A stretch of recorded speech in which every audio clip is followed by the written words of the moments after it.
Les habits de ce personnage ont-ils un quelconque sens?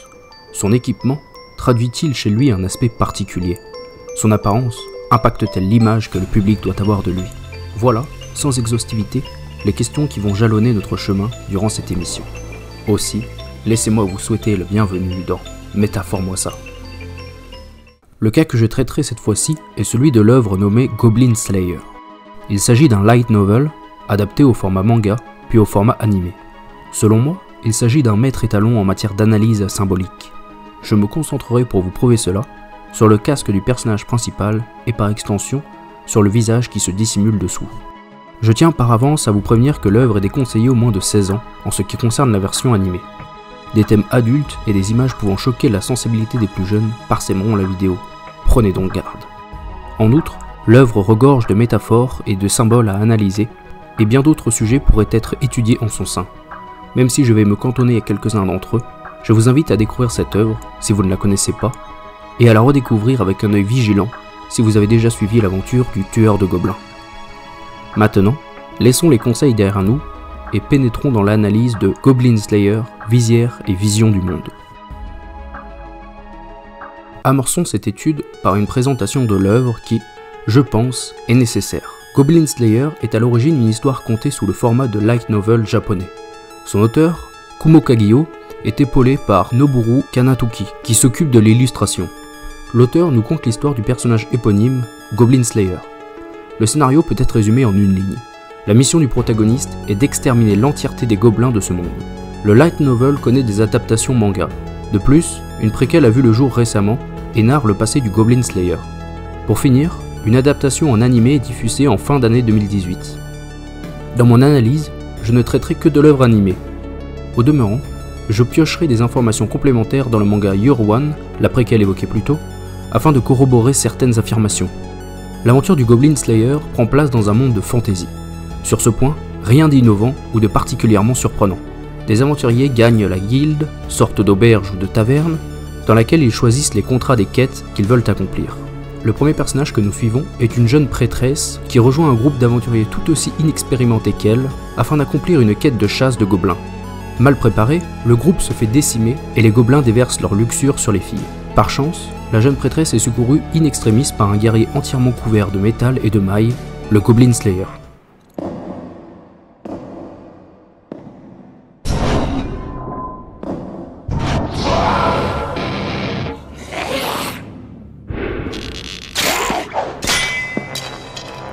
Voilà comment nous est introduit notre protagoniste, non en tant que preux chevalier, mais en tant que force effroyable et meurtrière. Tout dans cette œuvre respire la fantaisie. Quête, magie, guilde, monstres, groupe d'aventuriers et omniprésence d'été. Oui, parce qu'en réalité, Goblin Slayer emprunte également des éléments au jeu de rôle sur table. Pour ceux qui ne connaissent pas cette activité, il s'agit d'une pratique ludique consistant à vivre des histoires à plusieurs de manière interactive. Les joueurs sont donc réunis autour d'une table, incarnent chacun un personnage aux capacités singulières et suivent l'histoire que narre le maître du jeu. La partie est gouvernée par des règles imposées au préalable. Chaque personnage a des caractéristiques. Par exemple, un guerrier aura plus de force que le magicien. Les actions durant la partie se concrétisent par des lancements de dés et leur réussite se plie au résultat des cubes chiffrés. Cette activité se base donc, en partie, sur la chance des joueurs. Dans l'histoire, cela se traduit, comme je l'ai dit plus tôt, par le symbole très présent du dé, mais aussi par le fait qu'aucun personnage ne porte de nom propre. Ils sont chacun désignés par leur fonction. Pour illustrer cela, la fillette maniant les prières magiques est nommée la prêtresse, et l'homme équipé d'une lance répond au nom du lancier. Pour finir, il faut savoir que l'évolution du Goblin Slayer est aux antipodes du héros classique de fantasy. Ainsi, laissez-moi vous décrire ce super-héros médiéval et son parcours tragique. Attaquons-nous au cœur de cette analyse, l'interprétation du home du personnage et de son œil flamboyant. Commençons par le passé de notre héros. Le Goblin Slayer est à l'origine un enfant banal de village comme tous les autres. Un jour, une horde de gobelins envahit son village, vole les vivres et tue les habitants. Impuissant et caché derrière des planches de bois, le jeune garçon assiste au viol et au meurtre de sa sœur. Il s'agit de l'événement qui va le détruire, le faire chuter. Il sera ensuite récupéré par un Réa qui l'entraînera à combattre méthodiquement ainsi qu'à oublier sa peur. C'est donc à partir de ce massacre et de cette torture auquel il assiste que le protagoniste va renaître en Goblin Slayer, se transcender en symbole de justice. On pourrait comparer cette scène à l'origin story d'un super-héros contemporain. Cette comparaison ne serait d'ailleurs pas une surinterprétation, car l'auteur admet lui-même être grandement inspiré par les comics américains. Mais contrairement aux autres super-héros, qui sont des humains avec un alter ego super-héroïque, Goblin Slayer n'est rien d'autre que cette armure, ce tueur de gobelins. On pourrait presque parler d'un mort-vivant, d'un revenant. A contrario des revenants cependant, qui n'ont comme seul objectif que de manger des cerveaux, le Goblin Slayer n'a en tête que le massacre des gobelins.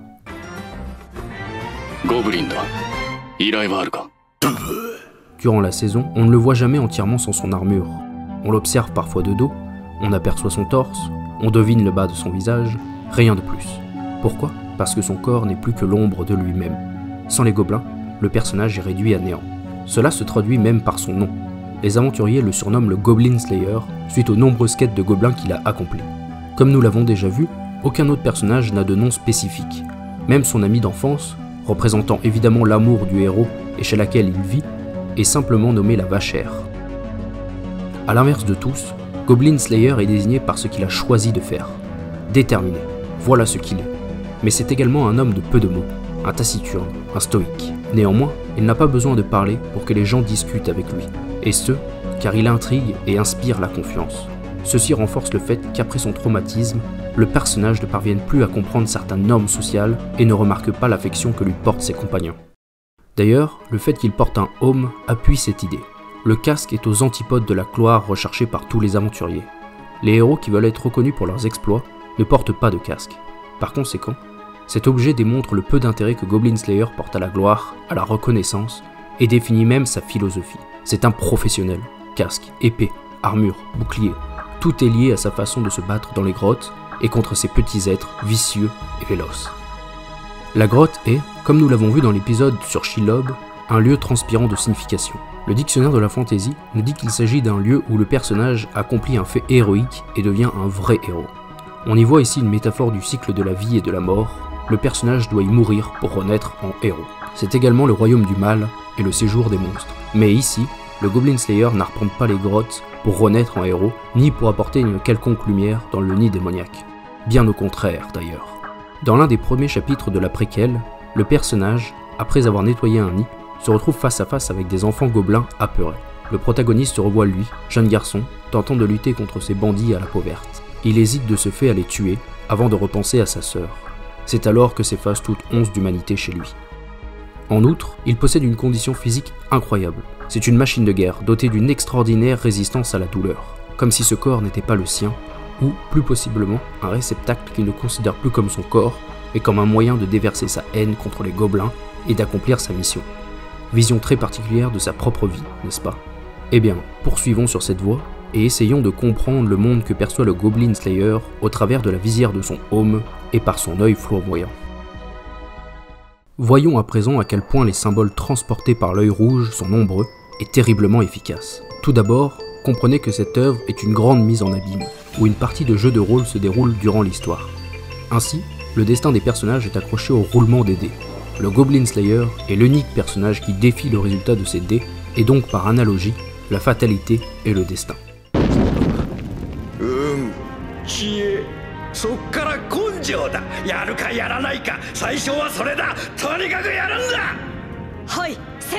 Voilà ce que déclare son maître pour le pousser à défier les dieux qui jouent au dé avec le destin des hommes. Quand il a regardé sa sœur se faire violer, son œil était simplement celui d'un humain, d'un garçon effrayé et figé par la peur. Pourquoi, alors, son œil s'illumine en rouge depuis cet événement? Si le Home inexpressif nous présente un personnage renfermé sur lui-même, sur ses douleurs passées, et entièrement dévoué à la destruction brute et chirurgicale de tous les gobelins, le Halo Incarnat, derrière sa visière, nous dit tout autre chose. Il faut d'abord mettre en exergue un élément. La visière de métal est en contradiction totale avec l'œil à la lumière ondulante. Le personnage est devenu une machine de guerre froide et méthodique, entièrement recouvert d'une armure à l'apparence presque robotique. Mais lorsque l'œil s'active, il décide de laisser place à ses sentiments qui exhalent de son œil. Le rouge signifie ses émotions fortes, sa passion, sa colère, son envie de sang. Hormis l'armure et l'ondulation flamboyante, une autre dualité peut être mise en avant. Il s'agit des deux astres visibles dans le ciel la nuit. Le premier est vert et gigantesque, ou peut-être plus proche de la Terre. Cette couleur représente sans conteste la chance et le hasard. Le second astre est bien plus petit ou plus éloigné, et celui-ci est de couleur rouge, Il s'agit donc des mêmes symboles que ceux reflétés par son œil, la passion et le fait de briser son destin. Ainsi, voici ce que nous disent ces astres. Le hasard s'impose comme une force très importante et inévitable, tandis que la passion et la liberté semblent inatteignables. Mais attention, le rouge n'est peut-être que la passion ou la rage pour nous, occidentaux, mais il faut se rappeler qu'il s'agit d'une œuvre japonaise, écrite par un auteur japonais, avec les codes de son propre pays.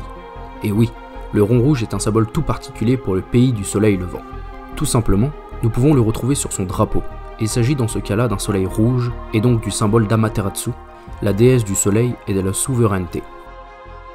Ainsi, métaphoriquement, le Goblin Slayer reprend le contrôle, choisit, décide pour lui-même.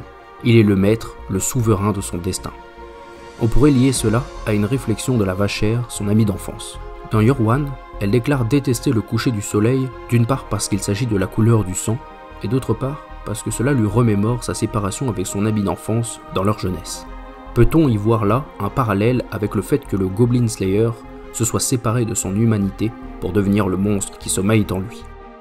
Ensuite, ce rond rouge est identifiable sur les dés japonais. Observez ce dé par exemple. Le lien avec l'œil rouge est évident, mais pourquoi les dés asiatiques ne sont pas identiques à ceux occidentaux? Les dés existent depuis très longtemps et servent au jeu de hasard comme nous l'avons déjà évoqué. Chaque face du cube comporte un certain nombre de creux servant à donner un chiffre. Le problème, c'est que, par définition, chaque face n'a pas le même nombre de trous. Ainsi, aucune d'entre elles n'a le même poids. Ceci fausse les chances d'apparaître des différents côtés. Pour rééquilibrer cela, il existe des dés, comme celui-ci, qui comportent un numéro 1 plus gros et donc plus creusé. Métaphoriquement, en faisant référence à cette face du dé avec son œil, l'auteur cherche à nous montrer que le Goblin Slayer rééquilibre ses chances, fait basculer le destin en sa faveur. Et si vous pensez que cette interprétation va trop loin, regardez cet extrait. Il saura vous convaincre.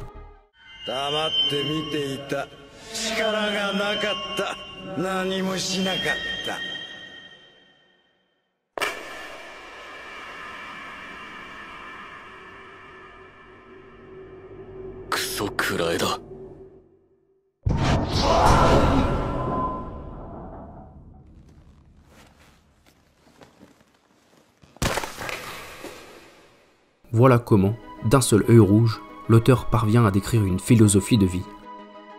Mais il ne faudrait pas croire que l'œuvre raconte uniquement la chute d'un super-héros médiéval luttant contre la fatalité.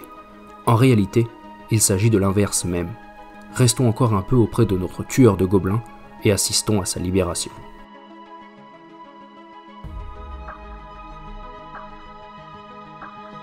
Une question peut alors nous venir. Si par son œil incarnat, le protagoniste déclare qu'il refuse le destin que les dés lui imposent, devrait-il accepter d'être cette machine de guerre que la malchance a fait de lui? Goblin Slayer, au travers de cette saison, nous conte en fait la réhumanisation d'un héros. Comme nous l'avons établi plus en amont, dès le premier épisode, le protagoniste est dépeint en tueur impassible. Pour paraphraser les mots du personnage lui-même, il est pour les gobelins ce qu'eux sont pour les humains. Une menace, un danger, la personnification du mal. Le fait qu'au début de sa vendetta, son casque portait des cornes l'apparente fatalement au diable et va dans ce sens-là. Cependant, déjà dans le premier épisode de l'anime, ses cornes sont brisées. Cela signifie d'une part qu'il a appris de ses erreurs pour devenir un tueur parfait, mais d'autre part qu'il est déjà en train de se dévêtir de son rôle de démon sanguinaire. Il substitue son humanité à ses anciennes cornes, à l'instar par exemple d'un Hellboy. Malgré ce qu'il tente de montrer, au fond de lui, il redevient petit à petit humain. Progressivement, le statut de protecteur, humain et apprécié, supplante son rôle de meurtrier conspué et évité par les autres aventuriers. En fait, il est en voie de réhumanisation depuis la préquelle Your One. La ferme, lieu qu'il gagne après chaque mission, où il se repose et quitte son armure, est son havre de paix. Comme le dit l'oncle de son ami d'enfance, en restant à la ferme, il pourrait s'adoucir, même après ce qu'il a subi. Ensuite, de plus en plus de compagnons vont se joindre à lui au fil de son épopée. Tout d'abord la jeune prêtresse, qui n'est pas la première de ses compagnons par hasard, puis l'archer elfe, le chaman nain et le prêtre lézard. Ce procédé de ralliement de compagnons atteindra son apogée lors de la bataille finale. Toute la guilde de mercenaires, pourtant habituellement en recherche d'argent et de gloire, va l'aider, contre une modique récompense, à protéger la ferme et donc son foyer et sa part d'humanité, ainsi que la vachère qui incarne ses sentiments humains. Outre par l'accroissement du nombre de ses compagnons, cela se traduit par sa propre apparence. Si, en tant qu'exterminateur impavide, il ressemble davantage à un robot, On va le voir de plus en plus sans son armure, d'abord dans son foyer pour dormir et se reposer, puis jusqu'en ville.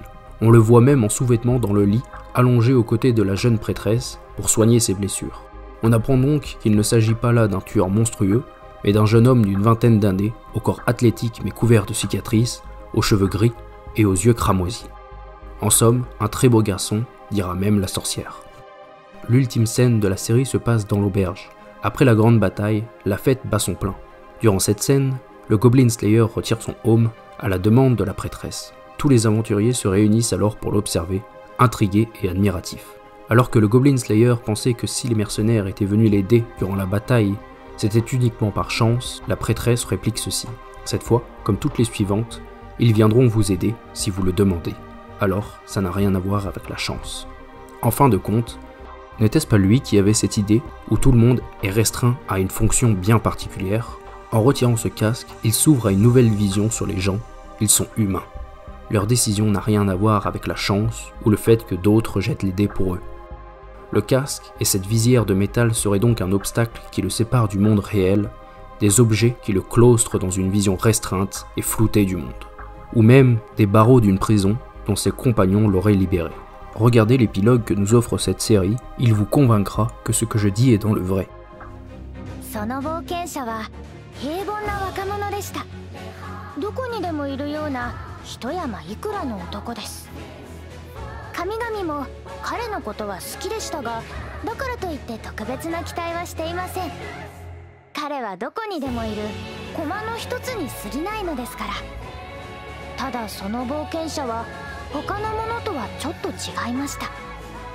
彼は常に策を練り、考え、行動し、鍛え、起点を利かせ徹底的でした。彼は決して神々にサイコロを振らせようとはしませんでした。そしてある時神々は気がつきました。彼が世界を救うことはないでしょう。彼が何かを変えることはないでしょう。彼はどこにでもいる駒の一つに過ぎないのですから。でも彼は決して神々にサイコロを振らせようとはしません。だからこそその冒険者の結末は神々だってわからないのです。彼の戦いは続きます。 Ainsi s'achève mon analyse sur le home et l'œil rouge du Goblin Slayer. Maintenant, passons à ce que nous pouvons retenir du point de vue du créateur afin de conclure cette vidéo. L'étude du Goblin Slayer nous fait comprendre à quel point il est important de soigner l'apparence, les spécificités physiques et l'équipement d'un personnage. Car si cela nous saute aux yeux à présent, tous les éléments évoqués dans cette vidéo ne sont que du sous-texte, des morceaux de récits saisis à la volée et jamais précisés explicitement. Néanmoins, même le public non aguerri peut ressentir le travail effectué sur de tels éléments sans pour autant pouvoir mettre le doigt sur ce qui a créé en lui un tel sentiment. Ainsi, si un personnage vous marque de par son apparence ou son apparat, je vous invite à creuser sur la signification de ces derniers. Vous comprendrez dès lors bien mieux votre personnage et vous en sentirez plus proche encore. Sur ce, je vous laisse avec votre curiosité. À l'avenir, pensez à soulever votre visière. Un monde de symboles s'ouvre sous vos yeux passionnés.